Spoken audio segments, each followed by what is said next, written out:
We're now at the breakout group presentations, and so please let me know. All right, I see Atem has a hand up. Sorry, I did not see that earlier. Atem, do you have a comment or issue you'd like to? Yes, we found ourselves back to our old group of yesterday. Our rapporteur of yesterday had connectivity challenges, so we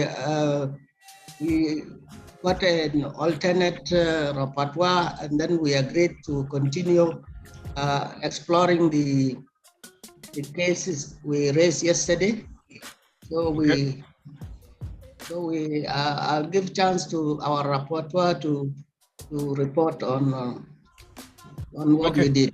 That sounds good. So let's take group 5. Thank you, Ande Butap Elisha. You will be the first group to present. Are there other groups that are ready to present? If so, type group X.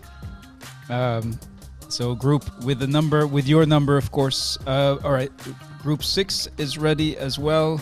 So that's, I'm just writing down in the order in which you appear. Anyone else? Other than groups? Okay, group 2, sorry, I missed you actually before. Group 2, so group 2 is King Ki. We also have group 4, Brenda, Harriet, Insima. And then group 10, Lokesh Alahari. Okay. Any other groups before we get started with the presentations? Anyone else ready to present right now? We have 1, 2, 3, 4, 5. So we have only half the groups that are stepping up here. All right, so let's go with these 5 groups. We only have 29 minutes. So Ande Butap Elisha, I see you've gone ahead and shared your screen. I'm now asking you to unmute.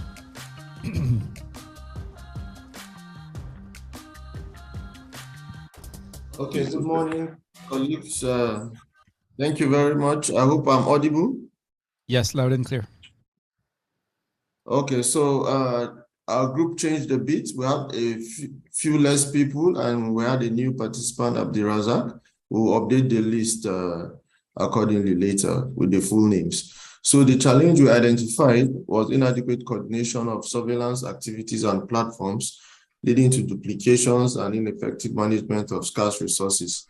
And this is based on experience from Nigeria, Ethiopia, and one other country. I didn't get the country within. So it was a cross-cutting challenge across countries, really. And as it affects the different components, because of this poor coordination, you have personnel working in silos, leading to duplication. Sometimes the workforce is not adequate, leading to very large workload and not sufficient time for coordination activities.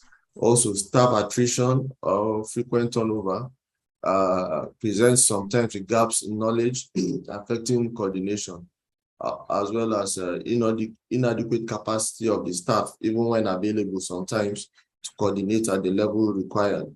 For the laboratory, we have inadequate coordination of laboratory supply and logistics management systems, leading to stockouts or expiries of kits. Then laboratories sometimes are focused on vertical programs, e.g. you have some labs saying they are yellow fever lab, measles lab, you know. So they are only testing for certain diseases, but not for others. There are also poor communication between the laboratories, surveillance sections and programs such as the EPI, and generally poor capacity of laboratory of staff. For the information systems, the inadequate coordination has meant that we have multiple reporting platforms using different softwares and systems, poor linkages between laboratory results to case management and other relevant service delivery points, and capacity gaps in the information system in terms of both infrastructure and human resources. And also, this poor coordination leads to poor data and information sharing between government agencies as well as partners. And we think that there is not adequate research going into identifying and harmonizing the different surveillance mechanisms to improve coordination. Again, funding is largely donor-driven. Yes, governments contribute some, but largely coordination efforts are being supported by government. So what is the specific goal of this is to improve coordination of surveillance systems.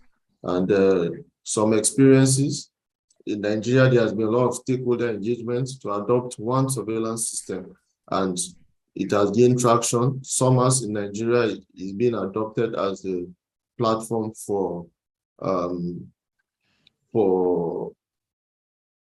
surveillance. Then there was adoption of electronic mechanisms like the ODK for ease of integration. I think that's from Iraq.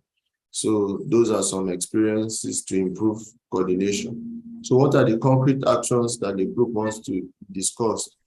We believe we should have advocacy and engagement of government at all levels, national and subnational, on the need for funding as well as establishment of governance mechanisms to improve coordination of surveillance activities.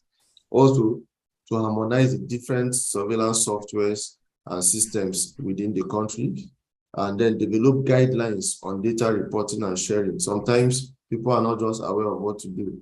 So countries need to develop these guidelines and then build capacity of healthcare workers and managers on coordination and leadership. Thank you. And over from there. Thank you, Andebutop. Over to Anna and Anindya for comments, feedback, and we also invite the WHO subject matter experts, in fact, would very much like to hear what other participants have to say about this this challenge and the way the group has worked on it. Let's start with Anindya, who I know has to leave soon, and then we'll hear from Anna as well. Thank you, Reda. I think this clearly shows that the group has really sort of jostled with the problem and engaged with them. And can we keep the present? I mean, that document on screen? Yes, please share again. Sorry. So just to continue, I mean, many of the challenges, I mean, they are very, very apt. First of all, I mean, they're very apt challenges, and many of the challenges you'll find commonalities with other groups also. And what I would think, I mean, and you have done that already, and most other groups have also done it. Two things to keep in mind from my perspective, and you may or may not agree with it. One is that as we think of the challenges, we should also think of the potential solutions. I mean, these may not be perfect solutions, because otherwise we will end up just enlisting challenges, and challenges are many. I mean, there's no end to challenges. This world is not perfect. Surveillance systems are not perfect. So as we think of the challenges, we try to think of potential solutions. The other is acknowledge that we live in an imperfect world. Just tomorrow, even if we enlist, the money is not going to flow in. So think of how we can leverage. Can we advocate better with the government, or get the government to advocate better with donors to have, funding for comprehensive surveillance, or for lab capacity building, or someone said even for CSF collection in one group, that for meningitis cases. So what is you'll come to that later, I understand, but what is the priority problem which is becoming a stumbling block? And maybe at a later stage, you could think of building your action plan from that, plugging those major gaps. Over from me. Thank you, Anindya. Anna? Hi, I think I can defer here. I thought that was very well put, and I see that one of the participants has their hand up. So maybe I can pass on to them. Thank you. Melissa Teferi? Whoops, sorry, I accidentally lowered your hand, but we know. Melissa, go ahead. Yeah, thank you. Hello? Yes, Melissa, we hear you loud and clear. What is your comment or feedback for your colleagues from Group 5? Yeah, actually, it's more common, similar with what we have just identified in our breaking group. But still, I have seen that high turnover of, especially, I don't know, is it really the staff that's already trained to be just transfer or leave, or what is the reason? It's because of the systems that mainly lead to just for high turnover of staffs from the working environment. So the basic or the root cause of this turnover is really the system that already the VPD surveillance is not actually well recognized and well supported by different organizations, including not taking as a concern of government organizations in our country. So maybe the commitment of the country and the support of other organizations may be the reason for this all problems. So it's better to be in detail to see and try to just address other basic problems. Okay, Ande Butap, would you like to respond to that? Yes, thank you very much. I think it's a good question, and if I understand it correctly, it is what is the reason for this attrition and turnover, and can we address that reason? So yeah, there are several reasons for attrition, and maybe we didn't break it down for time.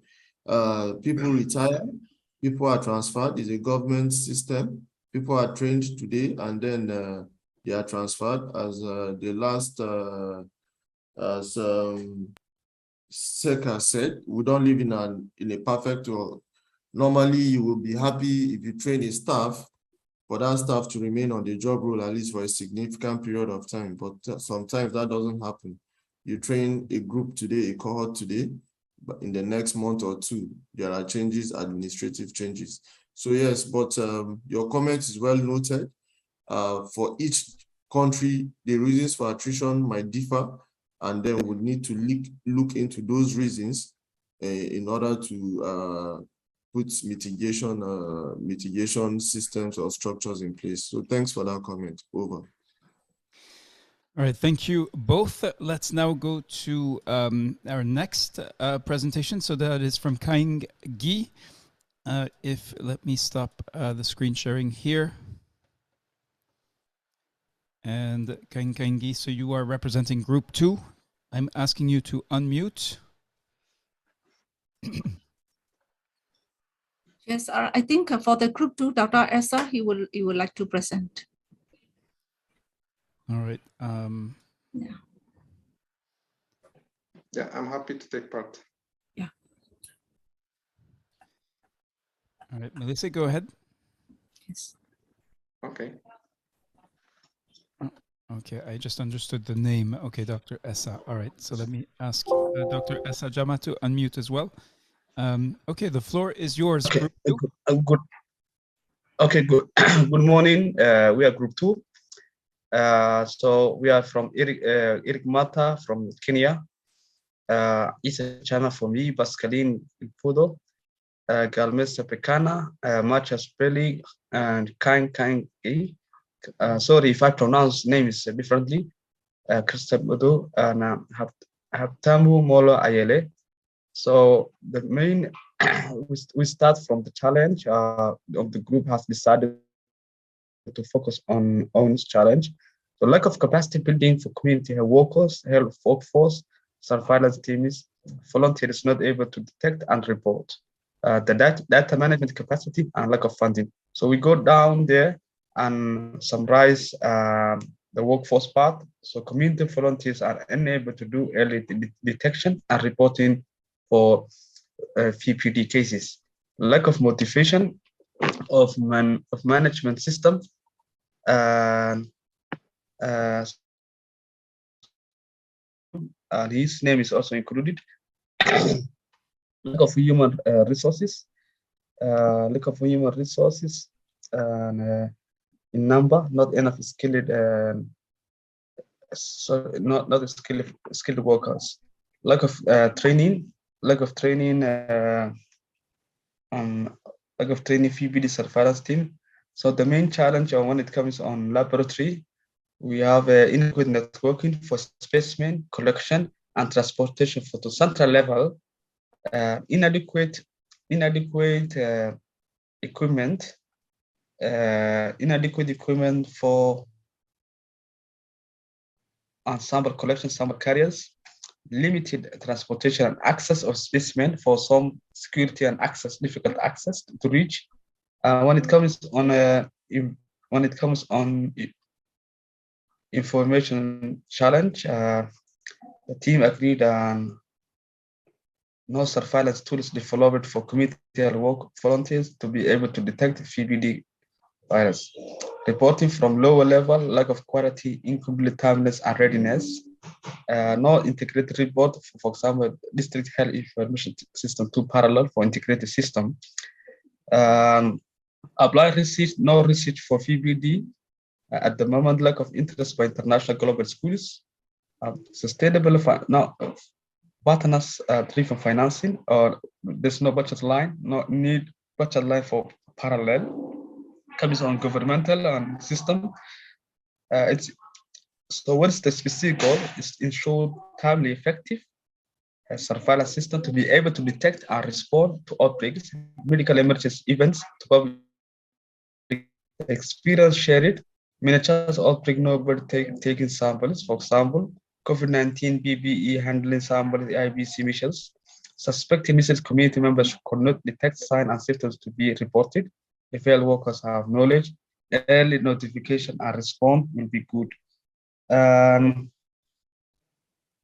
When it comes to concrete actions, capacity building, refresh training for recruitment and for recruit. That's the concrete. And in the final, anyone can add on my team. Anyone from group 2 would like to add something to the presentation before? Yeah, that was the summary. All right, thank you, Dr. Esajama. Let's go to, again, Anindya Sekarbos from WHO. And you are encouraged to share. I see Samuel Gia has a hand up, so let's first go to Samuel and then we'll hear from Anindya. Yeah, sorry, I worked also in group 2. My observation, my name is on the rapporteur, but what I wanted to add is this. It's very important because, you know, from the last presentation, it said they have a lot of turnover of staff. There are so many things contributing to turnover of staff. One, there are some communities that are bedealt by insecurity and a lot of staff are moving away. And so when new persons are employed there, they have not gotten the required training and capacity to carry out this task. Like in my system, we're recruiting 200 new staff who have never been trained again. So that's why we emphasize there's a need for us to maintain a database to know what staff are receiving what training, and also to know those that just for the training needs assessment, so that they know they have the capacity to carry out these tasks. So it's one of the things that we need also to do, to maintain a database of the workforce of the people that have been trained and on what specific training they've received. Thank you. All right, thank you. Anindya, over to you for feedback and questions. Okay, thanks. I was actually in this group, but I sort of remained in the background. And what I liked was that the group was working through the problems they were discussing, although I must say not everyone participated, and I would encourage the others who did not to jump into the conversation, because everyone can bring great insights into this. So, but this group actually was working through the problem. That was great. And some problems are not under your control or the surveillance or the, there are bigger problems, as you said, insecurity. But my previous speaker, as Samuel, you highlighted there are solutions also. You can maintain a database, you can maybe train more people than is immediately needed, so you keep a buffer capacity, or you can even say that if these things happen, we will scale down our surveillance targets. But if everything works all right, then these are our surveillance targets. So there can be many innovative out-of-the-box solutions. There is no one fixed standard of surveillance. We do recommend from WHO, but this has to be done in the country context. If the country, say a country like Somalia, let us say, and you cannot really take the WHO guidelines and just say that Somalia will do exactly like this. I mean, that's not doable there. We all understand that. So we have to accept I would not call them compromise, but we'll have to just be flexible and adjust to that. And I think the group and the other groups will also come to that as they gradually develop their responses or their action plans over.